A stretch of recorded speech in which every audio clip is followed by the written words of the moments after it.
right. All right, whatever. Okay, ready?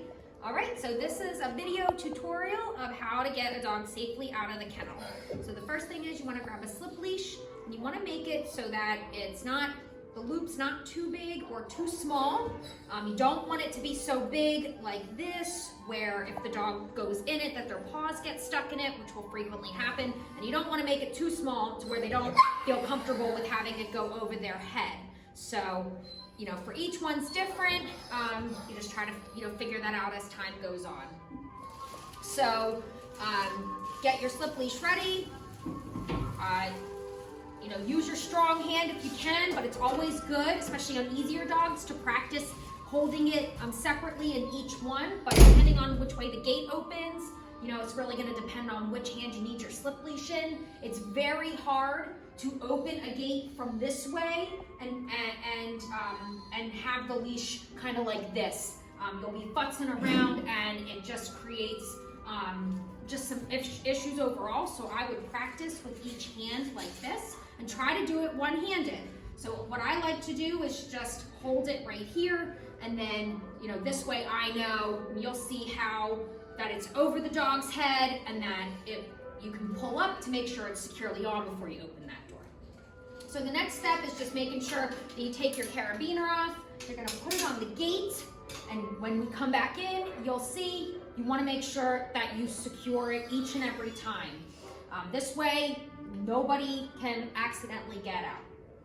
So the next step then is to put my foot up, okay? So your feet are gonna be much sturdier than your hands to keep a gate from just flying open if a dog decides they're gonna hit the gate hard because they get excited and they jump on it and they wanna come out. So really using your foot is gonna be key, keeping it down here, so that way if the gate does open, it's just gonna hit your foot, and your foot's gonna be able to keep it from flying open, hitting you in the head, or hitting you in some other place and the dog getting loose.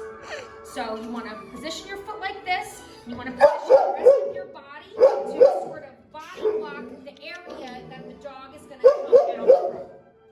Come on.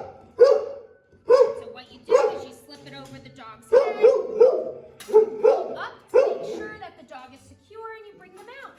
You want to make sure that you get your stopper all the way down, and then you can go out. The barking's pretty normal, it gets the dog amped up, so really at this point you just want to go out, get the dog out the door. So for our purposes, we're just going to put him back, so we'll show you that. Okay, come on. Okay, so you want to try to avoid going in the kennel with the dog to get it back in if at all possible. Dogs may guard their space. These dogs don't really have anything of their own, so if we can just give them their kennel space and not take over that, that's the best. So we get the dog back in, close the gate like this, then stick our hands in, loosen up the stopper, and you're such a baby. Take the leash off. You'll notice here that I had my hand towards the dog's mouth and cheek, not over top. You won't always be able to do that, but if you can maneuver it so that you're not coming over the top of the dogs really usually appreciate that. So coming at from the side to pull it off makes them a little more comfortable. And then make sure your gate's secure, latched, and locked. And then you should give them a couple treats before you go. So that's how to safely get a dog in and out of the kennel.